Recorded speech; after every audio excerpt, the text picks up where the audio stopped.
Kakauwi ko lang at di ako sa ganap napapagod sa biyahe at traffic talaga ng mga daanan.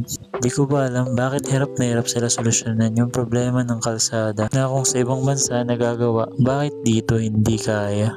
Tapos nalala ko lang kanina, feeling ko yung stoplight parang isa din yan sa nagpapatagal talaga ng pag-usad ng mga sasakyan. Bakit kaya hindi na lang gumawa ng alternative na route na lahat diretso lang para hindi na need magsalubong yung mga sasakyan? Alam ko maraming proseso na gagawin dito pero wala lang, naisip ko lang siya. Pauwi na nga ako nito galing sa paghanap ng mga susuotin para sa event. Tapos yung mga tao ginagawang ihian yung mga pader. Ang sangsang talaga ng amoy legit. Naninilaw na sa kadugyutan at basura yung mga daanan dito.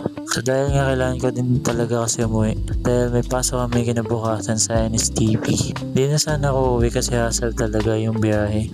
Kasi after ng klase bukas, diretso na ako ng biyahe pa Manila ulit. Di ko na nga nagawang magpagupit dahil nga sa traffic. Wala lang, kailan kaya tayo matututo mga Pilipino, no? Yung maging responsable at maging disiplinado para maging maayos yung bansa natin. Minsan napapaisip ako yung mga simpleng problema ng bansa natin. Bakit hirap na hirap ayusin nung may mga katungkulan sa gobyerno? Kailangan pa ba mag-viral bago pa nila ayusin? Habit talaga yan. And ayun lang for day 38 of 365. See you ulit mga boss.